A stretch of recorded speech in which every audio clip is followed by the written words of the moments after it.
Hello, fifth grade families. Welcome to Horizons Conference Week. This year, we thought it would be very important and helpful if we sent some videos home with some tips from your fifth grade teachers. So in these videos, you will hear tips and a strategy coming up that will be very useful to help support your students in math. You will also be getting to see the game that is being sent home played by students at Horizon, so you will know how your student can play that at home. In addition to that, we will also have a video from one of our amazing ESSs that will help you with some of the social emotional work that you may want to do at home with your student as well. So welcome to Conference Week. Your fifth grade teachers have sent a very special message. They want everyone to know that your students are doing an amazing job of transitioning back into school. They're working really hard. They do know that some parents are expecting to see homework daily sent home. Fifth grade does not always necessarily send home homework. As a grade level, they have shared that they don't always send home homework. And so if you're expecting your student to have homework coming home every day and your student is saying, I don't have any homework, chances are it's true. They did say if you would like your student to do homework or to have some homework, reading is amazing. So they could read 20 to 30 minutes a day, and that's really going to help them with their reading growth. But they also said that they can do Extra Math, which is a website, Freckle Math, and even iReady. And your students know how to log into those different programs. So again, Extra Math, Freckle, or iReady, those are online programs they can practice with. They can also do their daily reading, which is crucial to help them grow as readers. In addition, if you're curious what they're learning about in math, you can ask them to bring home their homework and remembering page.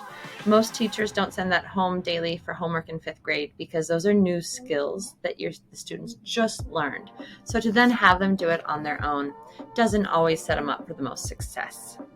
Now, the strategy that we would like to share with you today for the video is going to be how students can compare numbers. So when they have to decide which number is greater than or less than, it can get a little bit complicated. In the past, you have seen your students with numbers such as this. 254 is, and we say, greater than, less than, or equal to. You'll often hear your students say things like the alligator mouth. It opens to the bigger number. In fifth grade, we move more towards using those as math symbols instead of alligator mouths, but same concept still. So something important to know with these numbers is that your fifth grade teachers want your students, your children, to stack these numbers to compare them.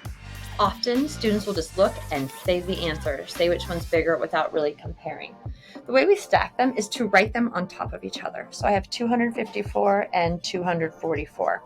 Now my job as a mathematician, my two should be better aligned, is to start at the largest place value position, in this case it's the hundreds, and compare. Here I have a 2 in the hundreds for both of my numbers. So I go to my tens. I have a 5 up here and a 4 down here. Right away, I know this number is greater than this number because the 5 is bigger than the 4. So I come back to my number sentence, my inequality, and I write 254 is greater than 244. Helping your students remember to slow down and stack those numbers will be very helpful. Also, then having them check it. After they write their symbol, have them read it out loud to be sure it makes sense. 254 is greater than 244. Now, that's what they've been doing in the past. They're in fifth grade now. They're working with numbers with decimal points. They're working with huge numbers that are going far into the decimals and far also into our whole numbers. So you might see something like this. 101 and 275 thousandths is greater than, less than, or equal to 101 and 265 thousandths. We're going to do the exact same strategy here. We're just going to be so careful to line our numbers up perfectly. So I have this number, and I'm going to line this number up directly below it. 265 thousandths. And now same strategy. Start with my biggest number, my biggest place value position, I mean. That's my 1 in the hundreds here. They're the same. Tens. It's a tie. The ones place. They're still the same. They're equal. Go to my tenths. Notice it's the same. Notice I go position by position. I'm now at my hundredths, and I see right away 7 is greater than 6. So I know that 101 and 275 thousandths is greater than 101 and 265 thousandths. By having your students stack the numbers on top of each other, it's much more easy to compare them digit by digit, and they will be much more successful with comparing these large numbers with so many place value positions. I hope that you enjoy watching the next videos, and thanks for participating in our conference week. Hello, Horizon families. My name is Mrs. Mensah, and I'm your elementary support specialist or school social worker. I want to share a few brief tips on how you can support your student be more successful with homework. Number 1, find a bright, clear spot in your home where your student can complete homework daily. This could be around your dining table or kitchen table or a computer desk anywhere in your home. Finding a consistent space will help your students respond well to the routine of homework completion. Tip number 2, parents, it is okay to take a break when your student is struggling or gets stuck after you've offered or tried to help. Remember, homework is an opportunity for your student to practice what they are already learning in school, and it does not have to end in tears. You are there to support them do the best they can. Number 3, so when your student needs to take a break, here's a quick mindful exercise you can help them do to keep them grounded and focused again. Remind them to pause and think or visualize a time when they did something they were proud of or you were proud of them for.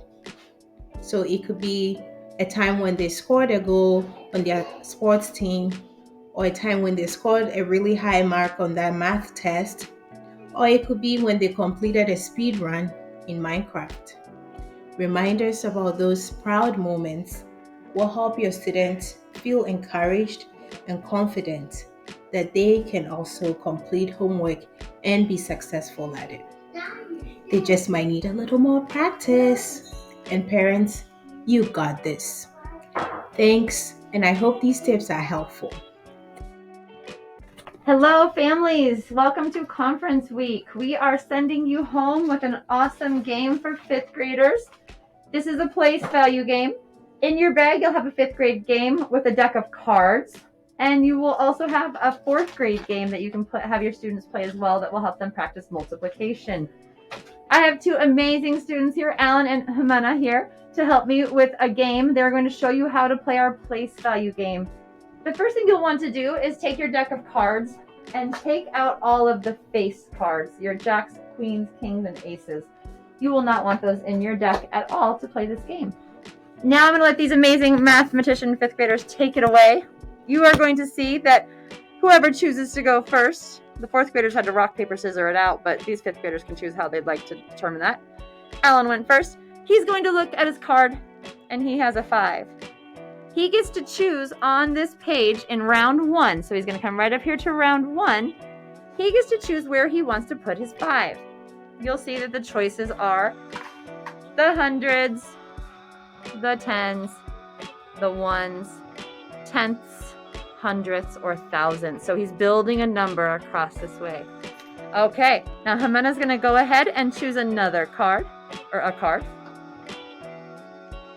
Notice that she chose a 9, and she gets to choose in that round 1 where she wants to put it. Is she going to have 9 hundredths, 9 tens, 9 ones, 9 tenths, 9 hundredths, or 9 thousandths? Very strategic game. Okay, back to Alan. Notice they're building their number, and they're going to see who has the greater number. The bigger number wins in the end. Alan stays in that round 1. Notice he's looking very carefully to see where he wants to put his 4. Does he want 4 hundredths, 4 tens? Okay, Jimena's turn as well. And they're just going to go back and forth until they create their whole number. So they will pull 6 cards And then they will compare their numbers and see which one is greater, which one is less. Or maybe they'll be equal. We shall see. And then Alan, you can go ahead and pull yours. Great job, mathematicians. Notice they're being very strategic. They're not just putting their numbers anywhere. They're really thinking about where to put their numbers. So Alan's gotten 3, 4, and 5 so far. Okay, Jimena's turn.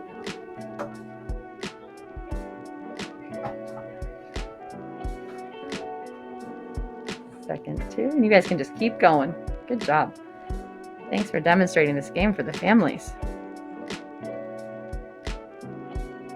I think they're a little shy right now. Normally they might be talking like, oh yeah, you think your number's bigger than mine? I'll show you. Good work, you guys. Notice they now have 4 of their digits, so they have 2 more places to fill. I noticed they both have some different strategies about where to put the numbers, but they're both being very thoughtful. Jimena right now is hoping Alan gets a 1 for the rest of the game. I can see it in her eyes. Can't you see it? She's competitive. Okay,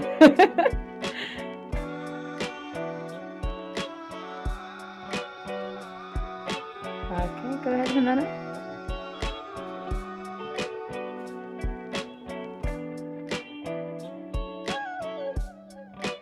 Well done.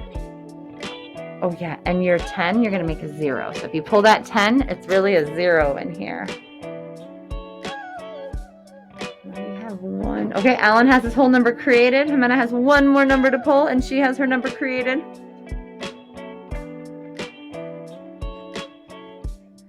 And now their job is to read their number. So friends, go ahead and look at your number. Get ready to read it. Just because you are my models, if you need a little help, tell me and I'll whisper it in your ear before you have to go on camera. But normally families, we're going to encourage them to do this on their own. Okay. Please hold, families. Okay, these amazing mathematicians have figured out their numbers. Alan, what number did you create and build? 135 and 430,000. Yes, good job. Okay, so 935 and 430 thousandths. Jimena, what number did you get? Okay, so I noticed these 5th graders, great job, Jimena, took this great strategy to stack their numbers to see which one is greater. And friends, who's the winner of this round? Alan, and the crowd goes wild. Woo! But don't worry, Jimena, there are many more rounds of fun to come. You will win so many times as well. Thank you so much, 5th graders. You guys are awesome and amazing, and I hope everyone has fun playing this at home.